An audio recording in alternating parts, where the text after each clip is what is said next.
Welcome to my YouTube channel.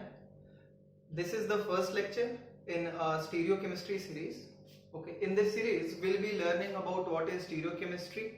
Okay, why is it really important to understand if you want to score good marks in organic chemistry. Okay, and what are the different kinds of isomers, stereoisomers, right? How to identify them, how to calculate them, right? And what kind of questions can be asked in exams. Okay, so let's start. So now as we see this word stereochemistry, okay, so there is this word stereo, we hear it on a daily basis, right? Like stereo headset or stereo speaker, or whenever you go to movie theaters they say stereo surround sound system we have, right? So what do we basically mean by stereo? So stereo, whenever we say, it's like three-dimensional. Okay, so this stereochemistry also deals with the three-dimensional aspect of molecules and compounds and its effect on chemical reaction. Okay, so basically the three-dimensional nature we need to understand to know or to understand its chemical reactions as well. Okay, these orientations are really important. Now when we say orientation, what do we really mean by it? Okay, so let me tell you by an example.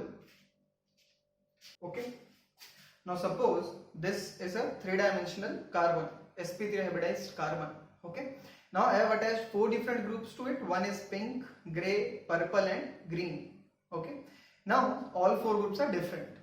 What I am saying is, when we say orientation, we say that this pink is oriented upwards, grey is oriented towards camera, blue is oriented towards this side, green is oriented towards me. Okay, so orientation is basically about direction.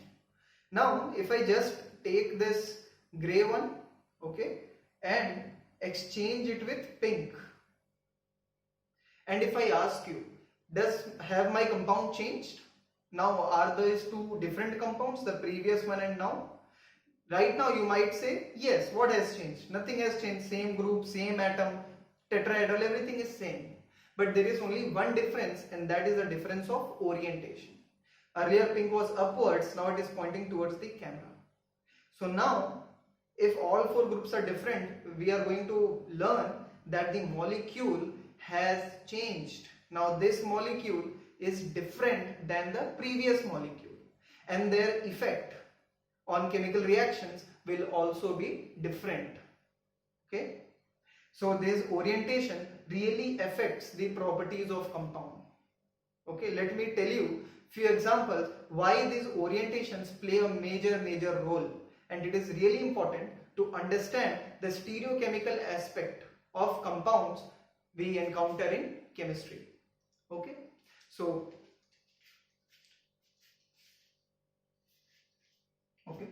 let me tell you few examples. Okay, first example I'll give you of glucose. Right, what is glucose? So glucose is that chemical compound which our body burns, right, and we get energy out of it. So this glucose has some chemical formula. So let me draw that. It looks like this.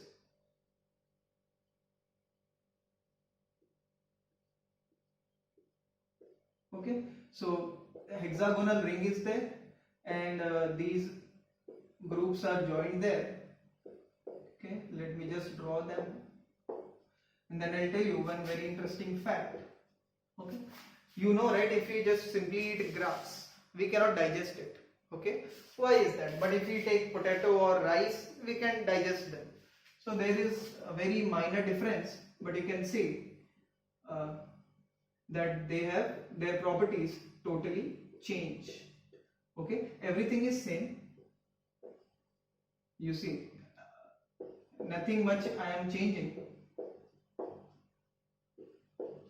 Okay, what I am saying is, this molecule is exactly same looking like this, but what you have to do, just change this group. Now let me tell you the orientation. This six-membered ring, okay, six-membered ring is suppose in this plane. So these vertical lines are actually like this. So whatever group is on above is above the plane, and whatever is downside is below the plane. Okay, so it is, imagine it like this. Now what I am doing, I am simply exchanging OH and H. So here OH is down, I'll take it up. Okay, only that difference, nothing much. See this. Only difference between these two is in position of OH and H. And what changes? The whole property changes. Let me tell you, if I take this unit and join multiple unit, make a big chain, I get a carbohydrate. Okay, basically we say it's starch. Okay, made by this alpha glucose, we get starch. Now starch is present in a lot of food items, right? We eat it, we digest it, we get energy out of it. Our body's enzymes can break that long chains into these glucose units, and then we burn and we get energy out of it. But if I just exchange this OH and H and make this compound and make long chains of this glucose unit. Now this is also glucose, but its name is different. This is known as beta glucose and this is known as alpha glucose. Okay, both are glucose. Note, but these two compounds are two different compounds. Okay, now if I make long chains of this beta glucose and if I try to digest this, now my body's enzymes cannot break that chain, but it can break this chain made by this. Okay, so our body's enzymes work with this orientation, but if I make this, now they cannot digest. So if you eat foods which are made of long chains of beta glucose, you won't get energy. It cannot break it down, and so it will come out as a right there. Fine. So that is one example. Second example, a very famous example it is, and it's very tragic incident. What happened is, in around 1940s or 1950s, there was one medicine developed, okay, for pregnant women for morning sickness, to cure morning sickness. So that compound is known as thalidomide. Okay, it is pasted on screen. You can see that. Now you pause and look very carefully that what is the real difference between the two compounds, which two photos which you are seeing on the screen. Okay, there is only just one difference. I'll just tell you that there are two groups. Okay, there are two parts in that compound, and you can see one bond like this. You can see one bond like this, and the other like this. Okay, otherwise you see everything is same in these two. Only difference is this. Now what are these two? This bond is called wedge and this bond is called dash. We will see in detail. Okay, don't worry, but I'll just explain you. Suppose this one is black and this one is red. Okay, so first one is something like this. Red is in front, black is backwards, and they are joined by a bond in between. Okay, one single bond. And the other one is this red goes back, black is there, but this one is going this side. Only front and back, that is the only difference between these two. And let me tell you the difference, that one of them cures the morning sickness, the other one affects the child. Okay, when at that time the scientists did not pay attention to the stereochemical aspect. They overlooked it. They thought both are same. So they gave the medicine which contained these two both. Okay, they did not separate. So they gave these two both, and what happened is the child which were taking birth, they had deformities. Their limbs were short, or ears were short, or foot, leg, right? So a lot of deformities were seen in the child which were taking birth. Okay, so one of them is dangerous and one of them really cures the morning sickness. Okay, then after when they observed this effect, they started separating and started selling only one. So that is the story behind this compound, thalidomide. Okay, just one orientation change can really be a question of life and death. Okay, so therefore stereochemical aspect is really important in our life also. Okay, let's move forward. So I'll tell you how many kinds of stereoisomers we have. Okay, so let me erase that. So first we'll see from start what are isomers. Okay, so what are isomers? So what are isomers? So these compounds, they have same molecular formula but different properties. Okay, so any two compounds, if they have same molecular formula but different properties, so we'll call them isomers. Now this is also of two types. Okay, one is called stereo, which we'll be dealing in this chapter, okay, in this lecture series, and second is structural isomers, stereo isomers. Okay, so first I'll tell you structural. This is, you might have already done, okay, before coming to stereo, but I'll just tell you what it is. So structural is, they have same molecular formula but different structure. Now when we say structure, what do we really mean? Okay, so when we are saying structure is different, then bonds connectivity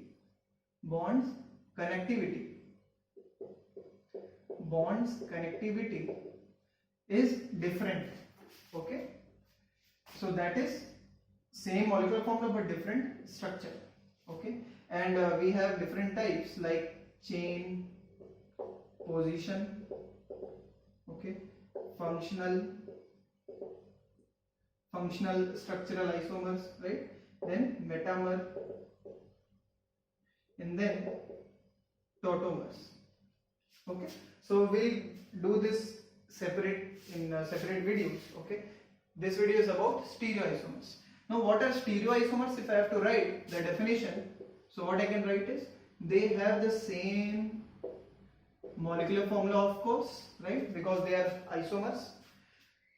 They have same connectivity of groups,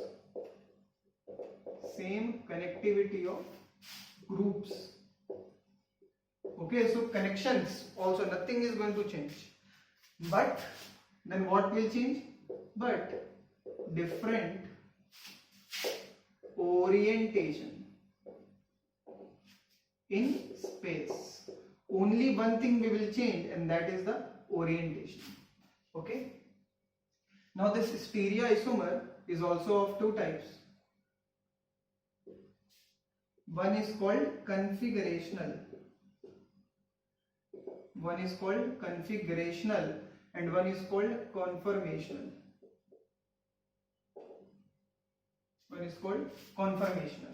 Okay, this configurational, what is the basic difference between configurational and conformational? Okay, don't worry, we will be dealing them separately. Okay, meaning we will complete every topic in this, but right now, just for the sake of table, we are seeing this.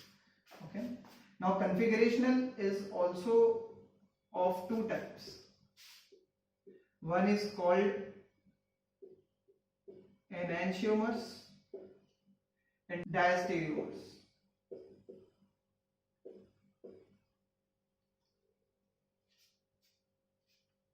Okay, now enantiomers, they are also called optical isomers.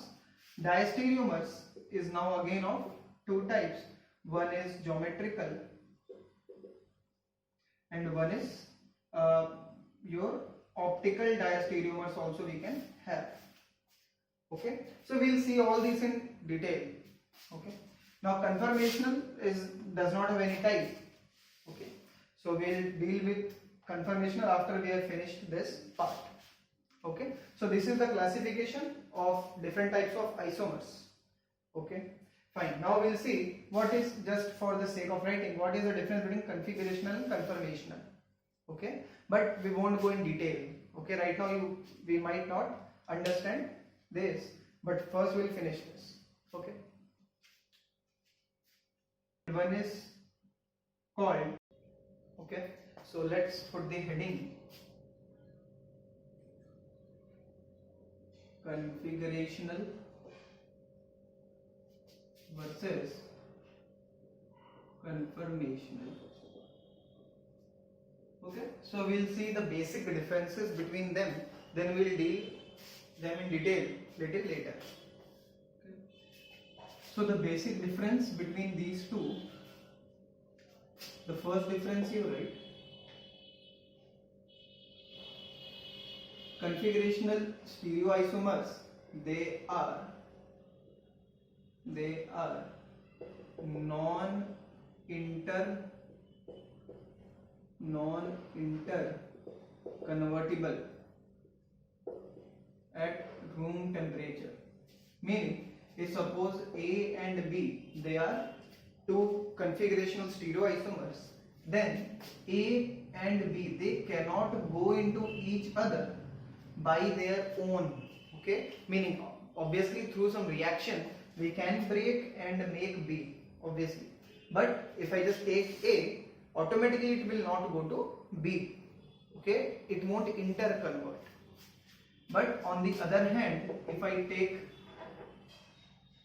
conformational, so they rapidly interconvert among each other at room temperature. They rapidly meaning, now if A and B, these two are, we are calling them conformational stereoisomers, then A will go to B and B will go to A by themselves. It will be doing, you just take A, automatically it will go to B and A, B, A, B, A. It will be continuously doing it, and very rapid it is. Now, I'll write example, but just second point. Now since A cannot go to B on its own, so if I have a mixture of A and B, I can easily separate them. Why? Because A is different, B is different. A is not going into B and B is not going into A. Okay, so they can be isolated very easily. I can make a solution of A separate, I can make a solution of B separate. I can, because one will not generate itself automatically if they are configurational. But if I take A here, automatically it will generate B, B will automatically generate A, and they both will exist together. So what is the issue? Here they can be isolated. Okay, very simply because they are not interconverting between each other. So if I want to isolate A, I can easily do so because it will not convert into B. So they can be isolated at room temperature. Here, since they are rapidly interconverting, so at any time you put your hand in the container and take out something, you will get both A and B. You cannot separate. Okay, so they are non-isolable at a room T. Okay, let me show you an example. Suppose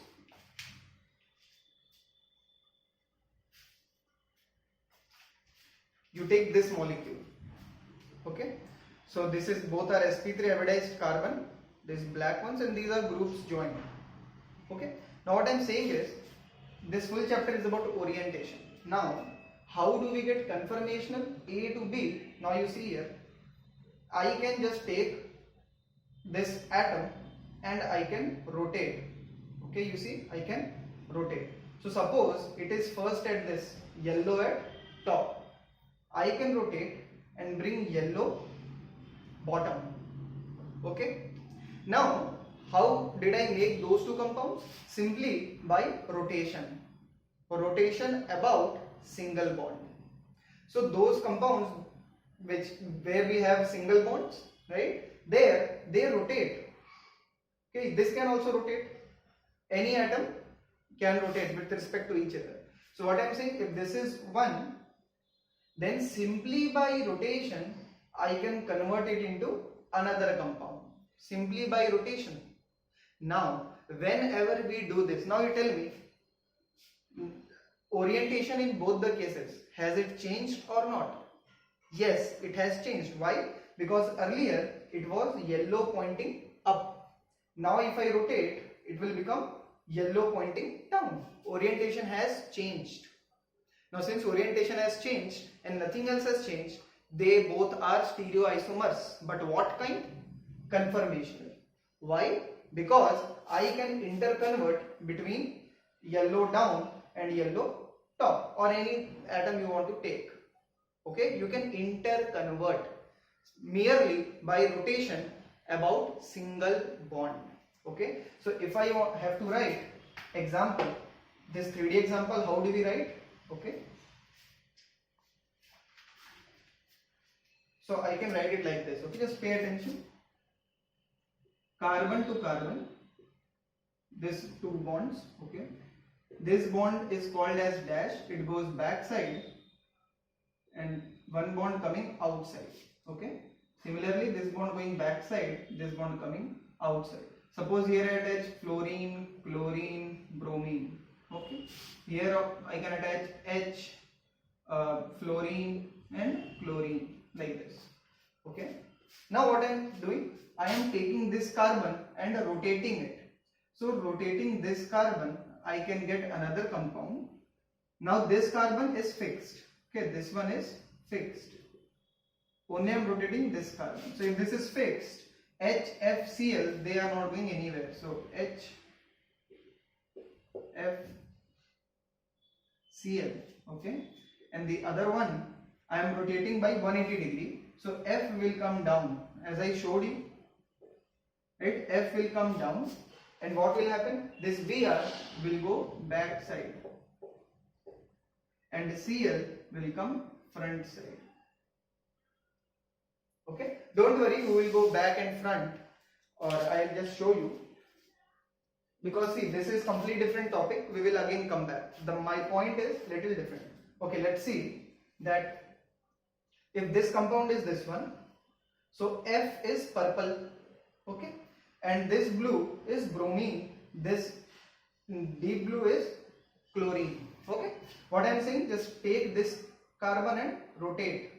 So if I rotate, purple down, so F down, which was in front, sky blue was in front, now it is at the back side, and chlorine, which was at the back side, now it is in front. Okay, so that's what happens here. Now just tell me, if by rotating this I can go back, so again by rotating this I can come back, and in fact that's what happens. This conformational stereoisomer goes into that, and again by rotating it will come back, and again rotating it will go there. So simply by rotation about single bonds, okay, conformational stereoisomer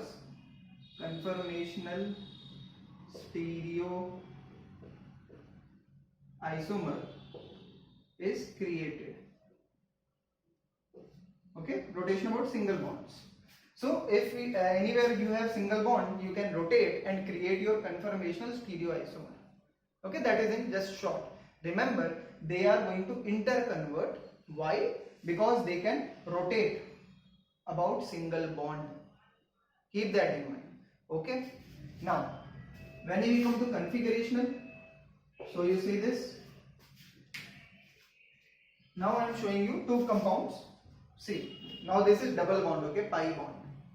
So this is one compound, okay. So white and red together. Here white and purple together. Okay, can you see this? White and purple together. Now my question is, now let's look like this. Okay, so here if I take these two, green and white on the left side, okay, so let it be like this, so green and white, they are on the same position, but you see purple and red, they have interchanged their position. Now what I am saying is, simple question to find whether it is configurational or conformational. Okay, you have to simply ask one question, and what is that question? That question is, can I get the another stereoisomer simply by rotating? Can you get? If you can get simply by rotating along a single bond, that kind of stereoisomers will be known as conformational, and if you cannot get, then it will be known as configurational. Look here, now this Can I rotate this atom? Can I rotate? No, right? We cannot rotate. Why? Because it is not a single bond. Now you see, these are two double bonds. Now if you try to rotate, you see, it will twist. It will twist, right? It will not rotate simply. Now if you really want to rotate this, first you will have to break the bond. Then some reaction will take place. And then this red will come here and purple will go there. I am not saying it is impossible. I am simply saying that it cannot rotate about double bond. If we have single bond, we have seen that easily we can rotate. Okay, clear? So since I cannot make this one by simply rotating it, therefore these two are called as configurational stereoisomers. Okay, right? Let me give you another example.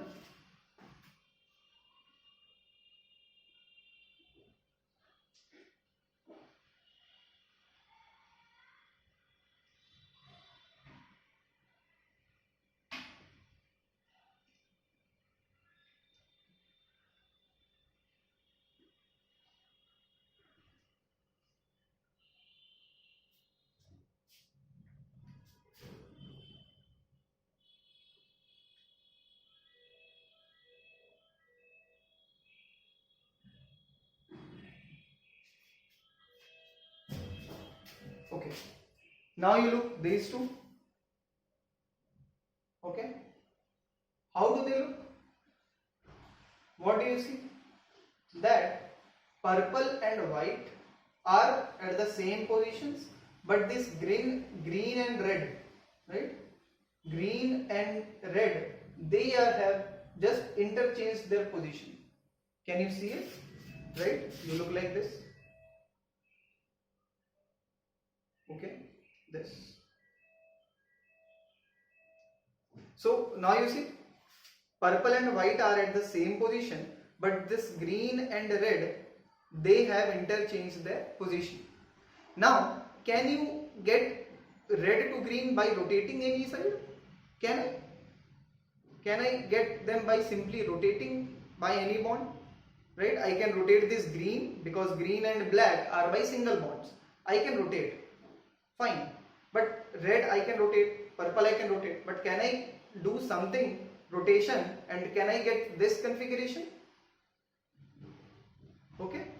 I cannot. Fine. These two, right? They are like this. Fine. I cannot get red on this side and green on this side simply by rotation about single bond. Therefore, these two are not conformational stereoisomers and hence these are configurational stereoisomers. Right? I hope I have made my point clear that only difference between them is that they can interconvert. Why they can interconvert? Because of single bonds rotation. So simply by rotating I can get these two, therefore they are conformational. So I am going to write these compounds on the board. Okay. So what I was telling, the first example you can write that if I have FClBrI and another compound I have